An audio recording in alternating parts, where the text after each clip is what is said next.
This is the Navigating Adult ADHD podcast, here to help you navigate and thrive with ADHD in adulthood.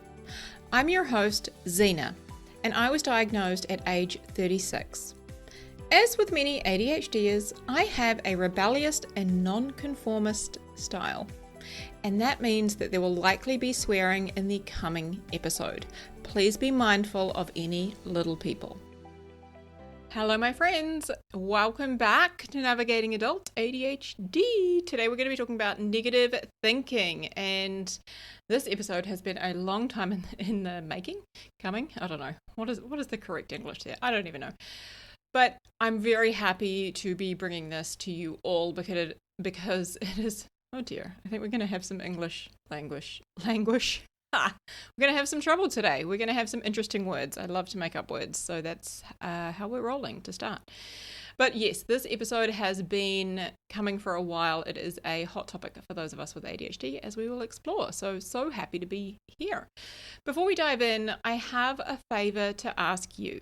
If you are enjoying this podcast, would you please leave us a 5-star review and, talk about what it is that you love and enjoy the value that you get from this. Doing that will really help us to find and reach more people with ADHD who would like some support. And it also helps to, bring the podcast, I don't know all of these behind the scenes things, but bring the podcast rankings up, etc., so that other people can see it and, be exposed to it. And ultimately, I just want to help more people, and together we can really do that. We can help our ADHD community. And one of the ways that you can help with that is by leaving a rating and a review. And the other thing is, if you know somebody who has ADHD, a friend or a family member or somebody you think might have ADHD, perhaps you could also send them this episode or send them one of the episodes that has been, really helpful for you. I would really appreciate the podcast love. Thank you, my friends. All right. So research shows that us ADHDers are more likely to experience negative thinking. Now, everybody on the planet experiences negative thinking, but the research shows that for those of us with ADHD, we have a higher tendency to spend more time thinking negatively than, let's say, neurotypical people. Okay? So I'm going to give you a few examples of this. Just yesterday, I sold my car. Now, I listed it on the weekend, and it literally took, I think, 3 days, if that, even not even 3 days perhaps, to sell this car. And my partner got very excited. Yay, we're rid of the car, and we've already found a new one that we're wanting to upgrade to.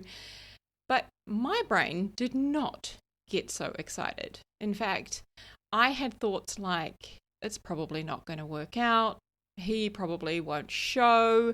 He's coming from so far away. It's probably just not going to work. And then when he did actually get here and he paid cash, we're counting all this cash out, and my brain is thinking, as we're counting the cash, it's thinking, yeah, it's probably not even real.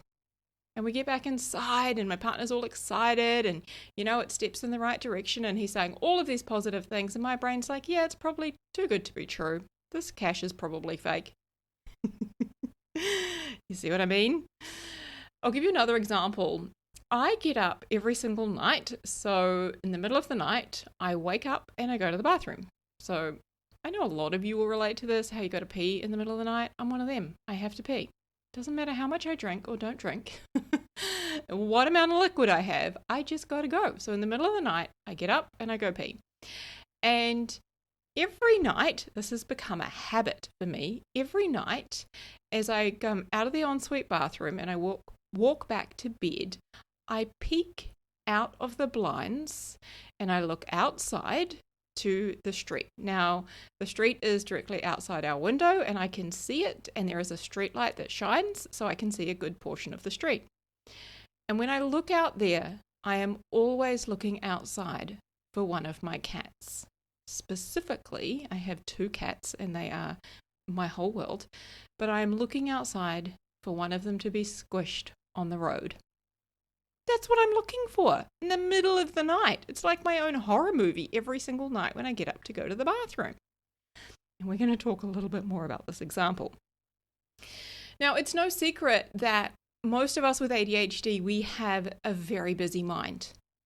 We can lose hours, days, weeks, maybe even longer, ruminating on things, whether it be something that somebody said or something that we wished we had done differently.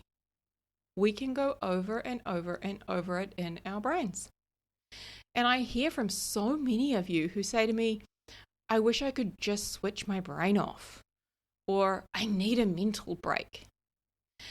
And I think in most instances, it's that we want to break from the negativity. So much negativity.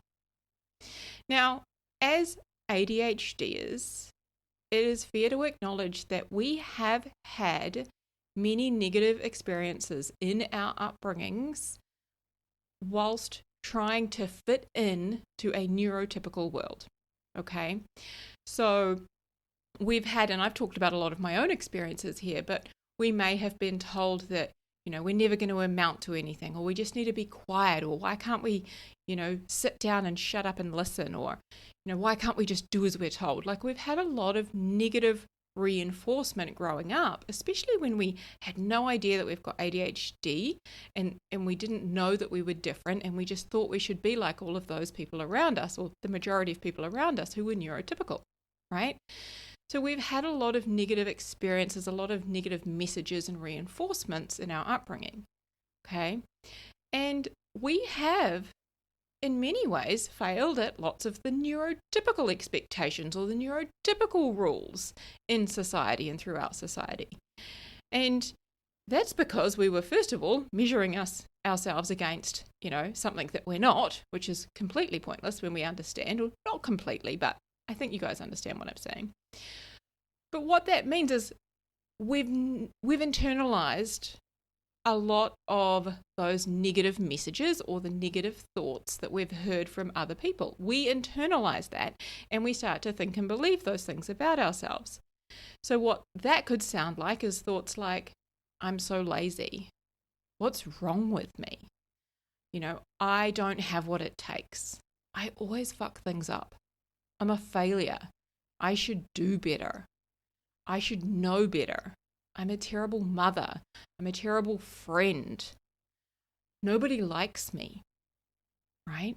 Those are some of the common negative thoughts or variations of that we tend to internalize and believe about ourselves. And those thoughts, they hold us back. They hold us back from enjoying our lives and from achieving our goals, okay? What we think ultimately determines how we feel in that moment. So when you're thinking, I'm a failure, you feel terrible. When you think, I'm a terrible friend, you feel awful. Okay? So what we think determines how we feel. That's really important to know. So every night when I wake up and I look outside for one of my cats squished on the road, I feel worry and then ultimately relief when I don't see them. But then I'll often lie in bed and I'll start to ruminate on it and go over and over and over it and worry about, what if it does happen one day, or what would I do if I looked out there and I saw a cat, or, it goes over and over and over in my brain. And those thoughts impact how I feel in the middle of the night. And most of the time, there's worry, then there's relief, but then I go back to the worry and to the fear and all of those negative emotions because of the thoughts I'm having. So more negative thoughts equals more negative feelings. And negative thoughts about ourselves cause us to have low self-esteem and to feel bad about ourselves. I hear from so many of you who say, I don't feel good enough. I don't feel worthy. What's wrong with me? I feel like there's something wrong with me. And those thoughts impact as I said, our self-esteem and have us feeling really bad about ourselves. Okay? And that, when we feel that way, when we're thinking those things, that leads us to hold ourselves back, to not take massive action towards our goals and towards the things we want. Now, many of us had a lot of negative messages growing up, and we heard things like, "What's wrong with you? Why don't you ever listen? Why can't you just do what you're told? Why do you make this so difficult?" And in some cases, you might have been flat out told, and I remember hearing this, "You're so lazy," or "You're stupid. You will never amount to anything." And those things, they become internal thoughts that we begin to think and believe about ourselves. I hear daily from ADHDers just like you who will share a story from their childhood, maybe it's their teenage years, but when they were younger, of somebody who said something to them like that they have never forgotten. And it's become something that they've internalized and started to believe about themselves. Now, unless we are taught how to question our thoughts, how to talk back to them, most people just keep on thinking them and feeling like crap all the time. Now, negative thoughts affect our mood, and negative thoughts can develop into anxiety and depression. So I think we will all agree it is fair to say that negative thinking is an incredibly important element to address if you want to feel better, if you want to enjoy your life more, to achieve your goals, and ultimately, if you want to thrive with ADHD, we have to address the negative thinking. Okay? I will never forget my very first experience of being coached, and I may have shared some of this with you before. But being coached is what later became the reason that I myself, went on to become a coach, to learn thought work and CBT, which stands for cognitive behavioral therapy. But when I first, sat in that room with the coach, I was in a deep place of self-loathing. I could not say a single nice word about myself. I thought I was a piece of shit and a complete and utter disappointment to my family. And it didn't matter what somebody else would say to me. Even if they gave me a compliment, said something nice, I would only focus on or see the negative. I even stopped taking photos of myself or photos that I was in because I hated the way I looked. Right? So I just flat out refused to be in photos. I refused to take selfies. I would just continuously critique myself. So I just stopped doing it. And it was through addressing my negative thoughts with that coach, by questioning some of the beliefs that I had about myself, that I was slowly able to begin to develop self-worth. I began to slowly grow my self-confidence. I finally started to like myself, to feel better about myself and about my life and my future and what was possible for me. So I went from, at the time I was living in London, I'd moved from New Zealand to London, and I went from hating myself and absolutely hating living in London. I thought I'd made the worst mistake of my life. I hated it. But I went from that to something that I was adamant was not possible. And that was having the best relationship I'd ever had with myself, liking myself, saying wonderful, kind, supportive, encouraging things to myself, taking lots of action towards my goals, and loving living in London, like enjoying it. This place that I was adamant I could not like at all. I went from one to the complete opposite extreme. And that all started by challenging and changing the negative thoughts and the beliefs that I had about myself and my life. Now, here are 9, I think I've got 9. Have we got 9? We'll see. Roughly 9 of the common negative thought patterns that we can experience. Okay?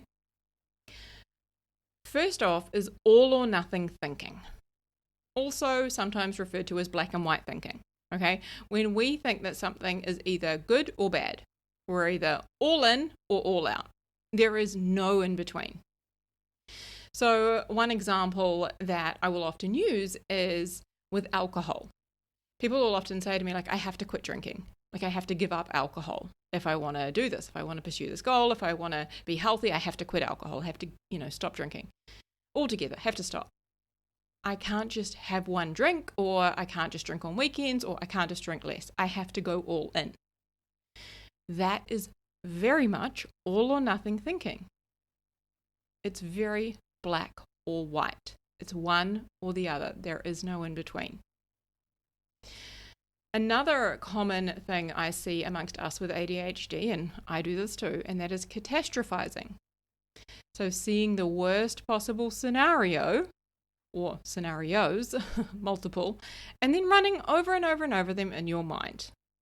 And this is where you're just constantly predicting the worst possible outcome. So the example I can give you is taking it back to my cats. When I wake up in the middle of the night, I'm not thinking about them, one of them is often asleep on the bed, but I'm not thinking about the other one living his best life out in the neighborhood, or sleeping downstairs, or, sleeping in with one of the kids. No. I am going over and over, one of these days a car's going to get them, or I'm going to look out there and they're going to be squished on the road, and what am I going to do? And just running over and over and over all of these awful worst case scenarios. That is catastrophizing. Okay. The next one is should statements. And this was huge for me. I've trained myself to be aware of shoulds. Like, the sniffer dogs that sniff out drugs in the airports and stuff. Like, when I hear the word should, I'm like a sniffer dog getting some drugs. I am all over that shit.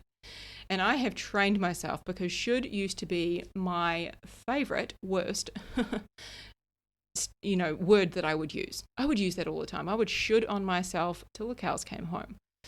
And what I see is that we try to motivate ourselves with should or shouldn't statements, right? And it's like we're trying to whip and punish ourselves, beat ourselves into submission to get something done, to take action. And other things that fall into this category are words like must. I must do that. I ought to do that. I have to do that. Okay. And it often results in guilt or shame. It never feels good. Anything that follows the word I should feels like shit. Okay. So it might be something like, I should be doing more. I should spend more time with my family. I should, take something over to my neighbors. Actually, today I looked at my neighbors who live, what am I trying to say? They've got a holiday home, like our house on one side, it's their holiday home. And their bins were out, and I know that they're away. And I thought to myself, I should go get their bins in for them, and I should bring them in because they've been emptied. And then I was like, oh, I just did a should on myself. If I get to it later, I get to it, but it's not something I'm going to keep thinking about. I could go get those bins in if I wanted to. Right now, I actually don't want to because I'm in the middle of something, right? So those are the should statements, okay? And when we direct them towards other people, like my partner should take the rubbish out, or my partner should go get those bins in for the neighbors, we end up feeling anger and frustration and resentment. Anything that follows I should feels like shit, right? It is a form of negative thinking. Another common one here is overgeneralization. So we might see a single negative event as a never-ending pattern of defeat. So for example, if perhaps you had a teacher once say to you that you should just work in a supermarket because you're never going to figure things out, you're never going to amount to anything, right? You will hold on to that single event and use it to basically beat yourself up with over and over and over again. Use it as a reason to quit, to, not believe in yourself, to not follow through on your dreams. Or perhaps you launched a business, or, tried to put a product out into the world, or, put something out there only to have it fail.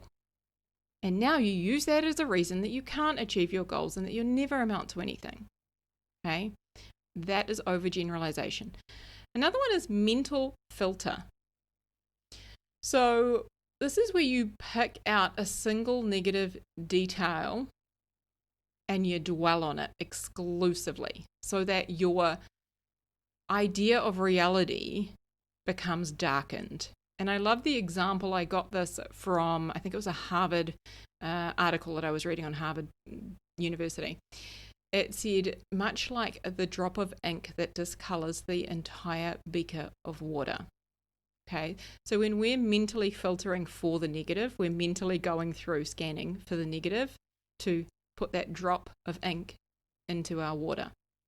And my car is a great example of this. Having sold the car, and I'm discoloring the champagne, let's say, by thinking it's too good to be true, and the cash isn't even going to be real, and we shouldn't celebrate this yet, and all of these things.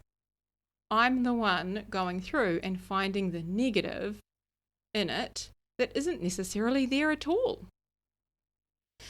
So another one is disqualifying the positive. So that's another form of negative thinking, where you would reject positive experiences by insisting that they don't count for some reason or another. Okay?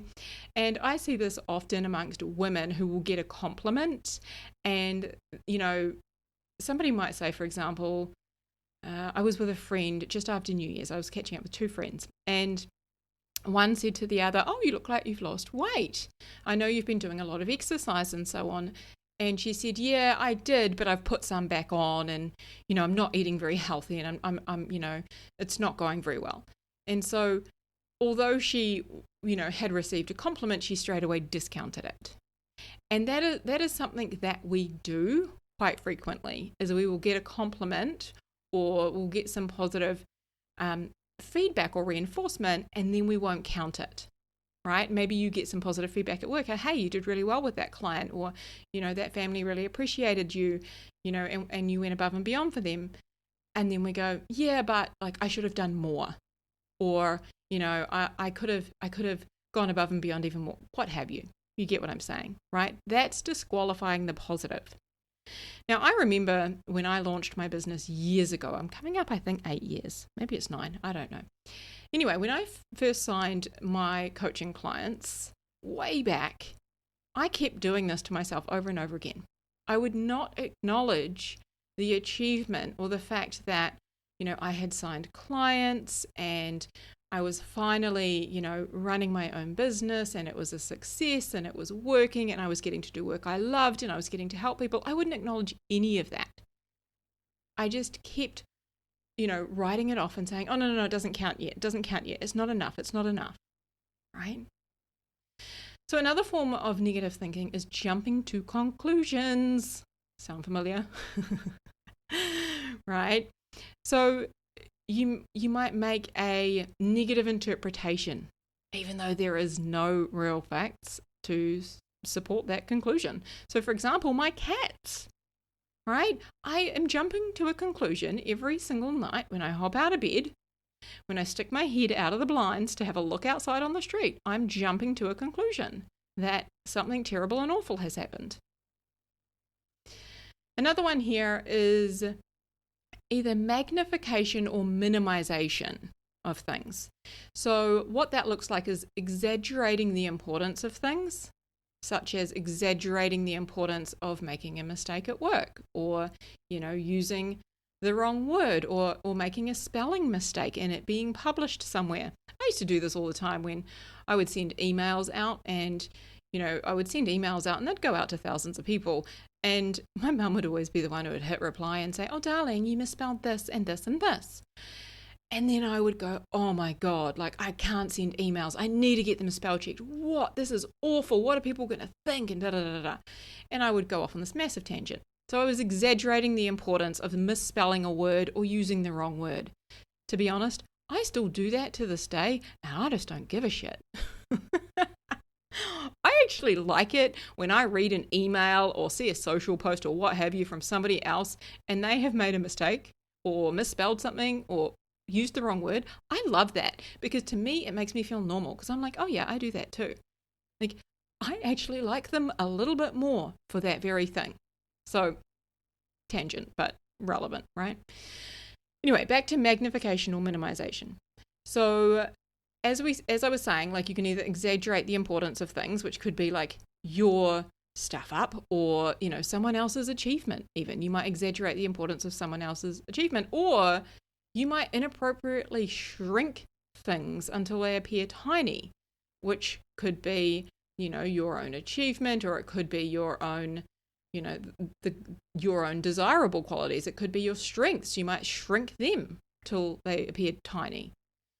Now, I caught myself doing this just this week, actually, when it came to magnification and a little bit of minimization as well. I was on LinkedIn. Now, I don't go on LinkedIn very often, but I happened to be scrolling on LinkedIn, and a friend of mine had posted an amazing achievement that he's had, and he's managed to get, I think it was 100,000 followers on social media across a couple of different platforms. And this has been a big goal and something he's worked very hard towards. And I was thinking how awesome that is for him.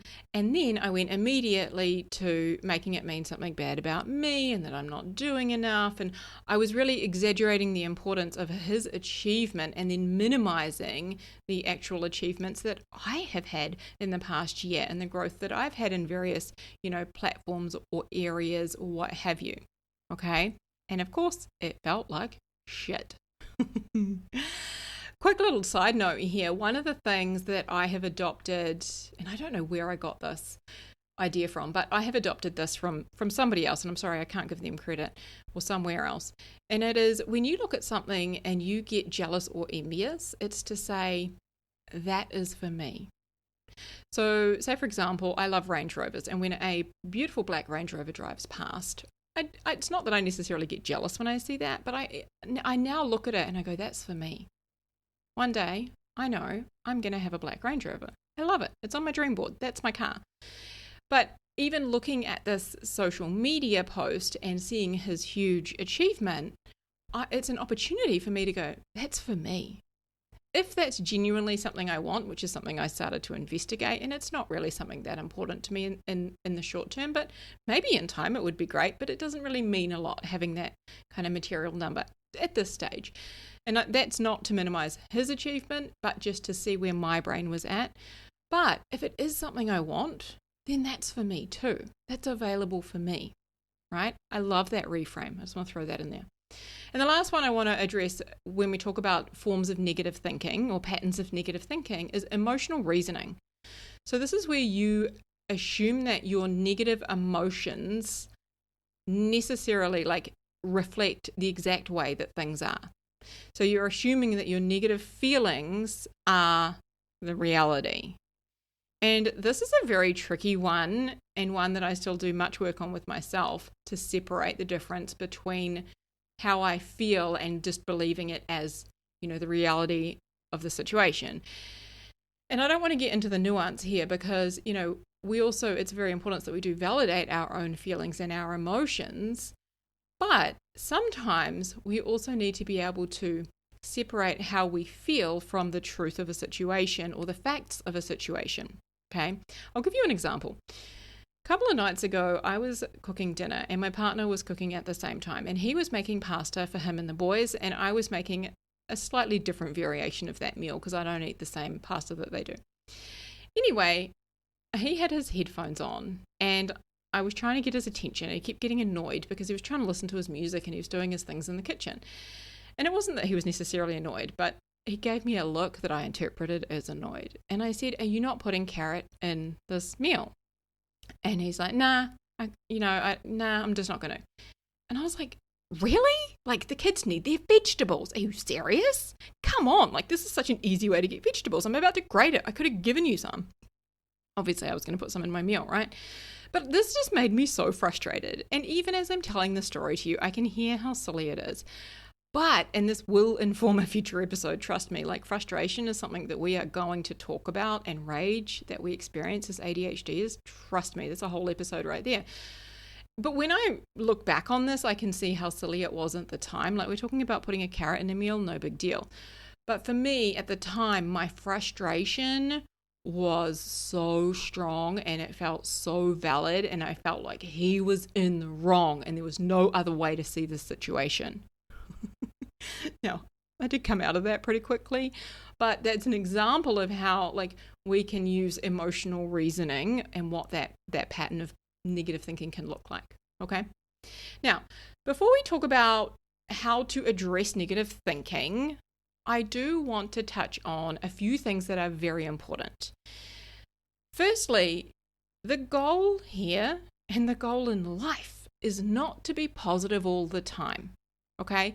Negative thinking is a part of the human experience, and our ability to think negatively does serve us in certain situations, and it is part of our it is kind of part of our brain wiring, and it has helped us to evolve and survive as humans. Okay, so the ability to think negative does serve us. Okay, it isn't all bad. So toxic positivity is the idea that we should be positive about everything and therefore feel great and say wonderful things all the time. That shit is also not useful or helpful. Okay, so I just want to clear that up. The goal is not to be positive all the time. However, we don't also want to spend the majority of our time in negative thinking. We want a little more balance and some tools and some strategies, right? So here are a few key things that I really want you to know before we talk about some of the ways we can do this. Number one, your thoughts matter. I hope I have demonstrated that today, okay? Why do they matter? Because what you think determines how you feel. And what you feel determines how you behave, the things that you do or don't do. So our thoughts are incredibly important. Number two, not everything you think is true. In fact, sometimes your thoughts are bullshit. Sometimes your thoughts will feel like they're true, but they're not necessarily true. Okay? Number three, regardless of whether a thought is true or not, you do not have to keep on thinking it. Boom. I just feel like I should put a little mic drop in there. Okay. Number four, you can learn to change the way that you think. Okay. So this means that you can learn to change and interrupt negative thoughts, and doing this will change your life. Okay. Just like it has for me. It will change your life. Number five, working with a professional such as me, okay, an ADHD coach, and I'm trained in thought work and CBT, but whether it be me or another coach, another therapist who is specifically trained in either thought work or CBT or both, and when I say CBT, cognitive behavioral therapy is what I'm referring to, this will really help you. Okay, it'll help you to change your negative thinking, your negative habits, and provide you with tools and systems that you can use to do this. Okay. However, you don't necessarily have to work with a professional to do this. You can definitely do it on your own. Okay, we're going to talk about some of the ways in which you can do that. Okay, so I want you to think of an ant. You know those little ants, I picture the little black ants that like to invade your kitchen and take over. I remember growing up many years ago now, we lived in a house where it was a concrete block, like big concrete block house in like a farm, out on a farm, and ants got into the concrete block and pretty much invaded the entire house, and they would actually fall out of the ceiling at times. And no matter what my family did to try and eradicate these ants, we basically lived in a house that was full of ants, and sometimes you would not necessarily see them, but every now and again they would appear in large quantities, and they lived in the concrete block of this house. Random, I know. Anyway, I want you to think about ants. And often people will refer to negative thinking as automatic negative thoughts, which stands for ants, okay? But what I want us to do is sticking with that same ANT acronym, is that the word, acronym? We're going to reuse ANT as awareness, name and label, and then tame and reframe. Okay, so when you think of ants, where there's one, there's usually many. We're thinking about the ants in our head, the negative thoughts that we have. Okay, those sometimes, very often, automatic negative thoughts that just happen that we don't even realize we're necessarily thinking. So we're going to stick with the ant because it is very easy and useful in a great way visual way to go through the process of how we can change, challenge, and reframe our negative thinking. Okay? So, number 1A is for awareness. Unless you pause to think about your thoughts, they are automatic. They are just happening. And we just believe our thoughts and we think that we're just relaying the news and what's going on around us. So awareness is an incredibly powerful step, and one that is often kind of underrated or overlooked, and people want to move very quickly, without staying in awareness. But actually spending time in awareness is very, very powerful. It's something we talk about often in the coaching world. But if we think about awareness, unless we're aware of something, we can't change it or we can't manage it, right? When we weren't aware that we had ADHD, we were unable to manage it. We were, no doubt, working with other coping systems, and we would have perhaps come up with a lot of other strategies to try and survive and potentially, hopefully, thrive. Then we learned we had ADHD, we became aware of what was going on, and we were able to make changes to our lives or better manage the ADHD so that we can thrive. Another example I'll give you is, take, for example, finding out that you've got cancer. Without the awareness of what's going on in your body, you're unable to treat it. Okay? Awareness is very, very powerful. Sometimes I'll use the example of awareness as like you're fumbling around in a dark room and all of a sudden you find the light switch and you switch it on. Like, oh, okay, now I know what's going on. Now I know where I am. Now I can make some decisions, conscious decisions about what to do next. Okay? Awareness alone can be enough to change a negative thought. That is powerful. Awareness will oftentimes, I see this with my clients when I'm coaching, or even with myself when I coach myself, when you are aware of a thought that you are having and how it's impacting you, and that it is just a thought and it's an optional thing that you can choose to keep thinking or not keep thinking, sometimes you'll just simply stop thinking it. Problem solved. Okay? So awareness is very, very powerful. I recommend writing down your thoughts regularly. Grab out a journal and answer one of the following questions. 1, what am I struggling with? 2, what has been weighing on my mind lately? Or 3, what am I feeling? Why am I feeling this way? So, for example, you might say, why am I feeling stressed? Why am I feeling afraid? Why am I feeling annoyed or anxious? And answer the question. You will get a bunch of thoughts. Okay? You will quickly be able to fill up a page with your thoughts by answering one or many of those questions. You'll be able to go through and highlight and bring awareness to the negative thoughts that are causing you pain. And that could be thoughts like, that's too good to be true. That was the one I was having about the car selling. That's too good to be true. Or, I can't do that. Or, I'm too lazy to exercise consistently. I never stick with anything. I'm just going to mess up like always. Or perhaps, like the thoughts that I noticed with regards to the cat situation and waking up in the night to check if they were, squished on the road. The thoughts I was having is, what if one of my cats is dead on the side of the road? What would I do? And then my brain was like answering all of those questions and spinning and more negative thoughts. Okay. Straight away, I can see when I look at these thoughts that they are negative, they're unhelpful thoughts that are only causing me to suffer. And that was then impacting my sleep. And it was kind of stimulating me and making it harder for me to fall back asleep because I was then worried and running through all of these scenarios in my brain. So next in our ANT acronym is N. Okay, and N stands for name it, or as I like to often say, label it. So name it and label it. I often think of this as like stickering my thoughts. So I'll go through and I'll sticker them with a specific colored sticker. So once I've written them down and I've brought awareness to them, I will then go through and highlight and label them. So this helps to create some separation between me and what's going on in my head, and reminding myself that I'm not always my thoughts.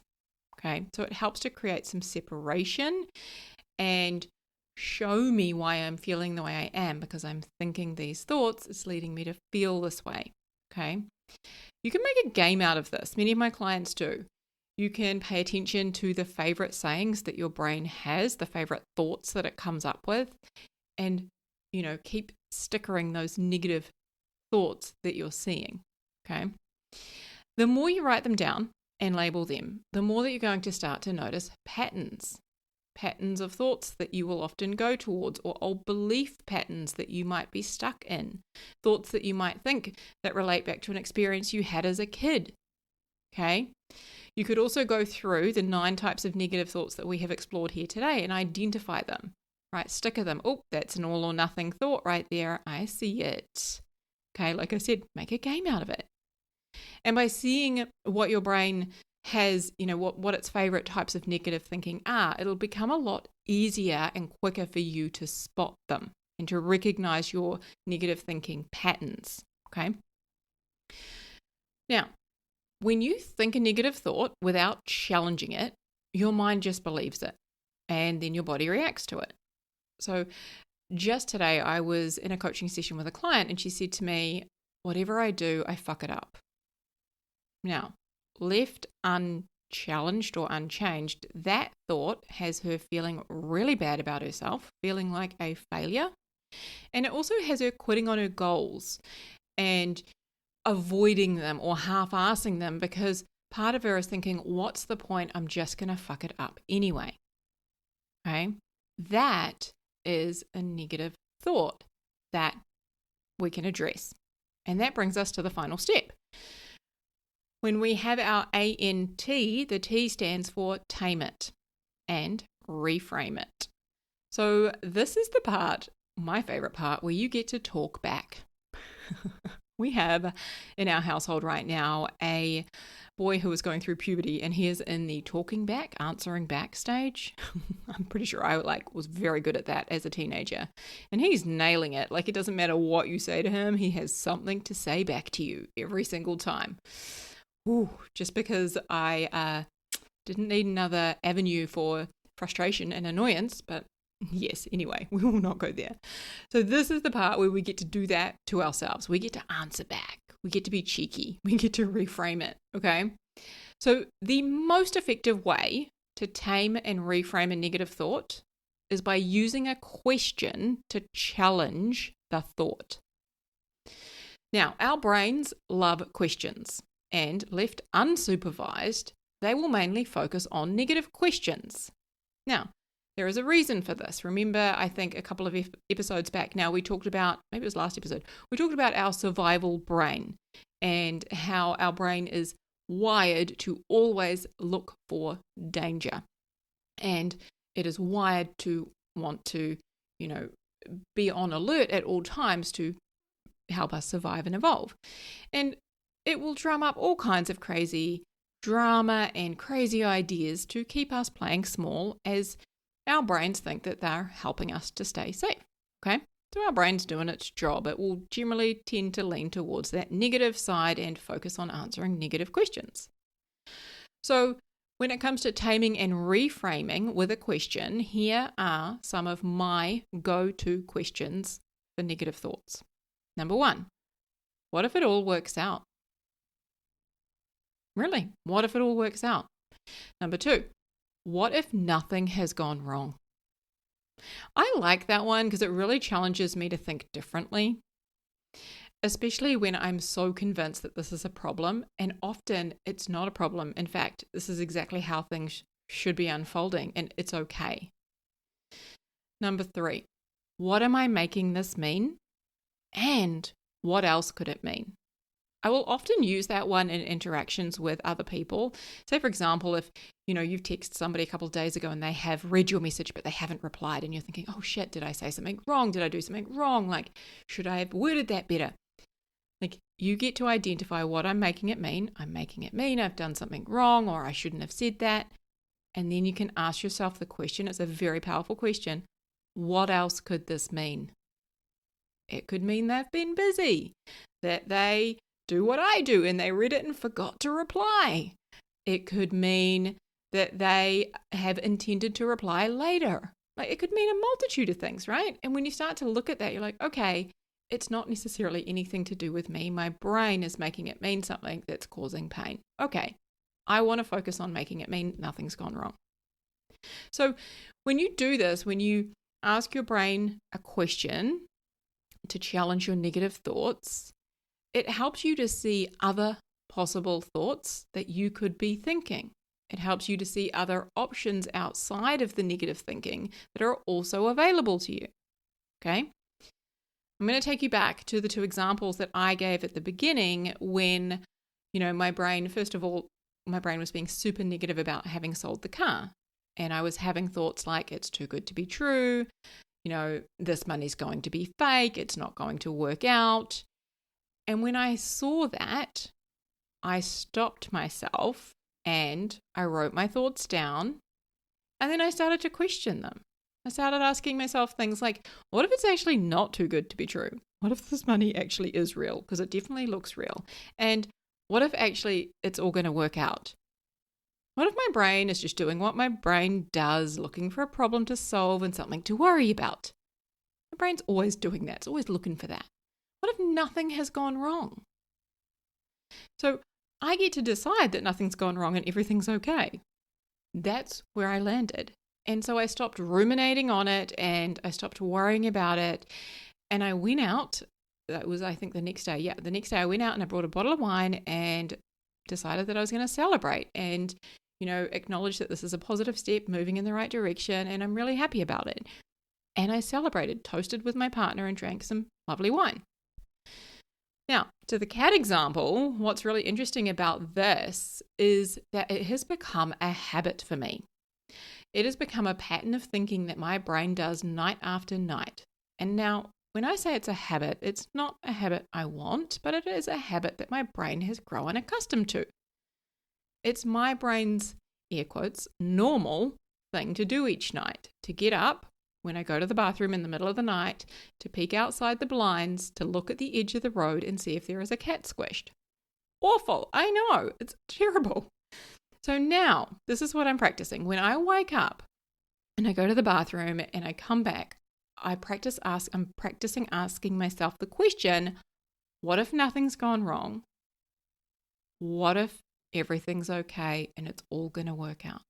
And the question will vary slightly, but I'm really trying to force myself to get into the habit. And last night I noticed because it's very habitual, I went to the window and I started to pull the blind back a fraction so that I could peek out of there and I let it go. And I was like, no, we're not doing that. And I went back to bed and I lay in bed and I gave my brain a deliberate question to tame and reframe it, to focus on as I fell back asleep. And I was focusing on, what if it all works out? What if everything's okay? What if nothing's gone wrong? Okay. The more you become aware of your negative thoughts, the more you are able to write them down and name them, bring awareness to them, challenge them, question them, change them, the better your life will become. I promise you that. You will feel better. When you change your negative thinking, your self-confidence will grow. You will take more action towards your goals because you will believe in yourself more and you'll be more willing to leave your comfort zone, right? Changing your negative thinking helps you to form positive habits and make positive changes in your life. If you do just one thing this year, if you focus on just one episode of this podcast to implement in your life, make it this one. Please make it this one. Okay? It'll have a massive ripple effect throughout your entire life. All right, my friend? Now, don't forget, for more support from me, you can visit my website, zenajones.com. You can grab your free copy of the 12 things that I wished my doctor had told me about ADHD. And by doing that, you'll also be added to my email list and you'll get regular, and by regular, roughly once a week, emails from me, which you can expect some typos and spelling mistakes and misuse of words, just for a little sprinkling of fun, because that's how I roll. All right, friends, have a beautiful week. Huge love to you. Take care. I'll speak to you soon. Hey, friend. I know exactly what it's like to feel frustrated and confused with your ADHD and to wish that you could better understand what the hell is going on in your brain. And that's exactly why I created my coaching program, Thriving with ADHD. Inside Thriving with ADHD, you learn a step-by-step process to set and finally achieve your goals, to understand yourself and your ADHD. It's where you learn to feel better and manage your emotions and create systems and processes that work for you with your ADHD brain. This is designed for you to learn how to thrive with ADHD so you can create the life that you were meant to live. Visit zenajones.com/ADHD to learn more and book a consultation.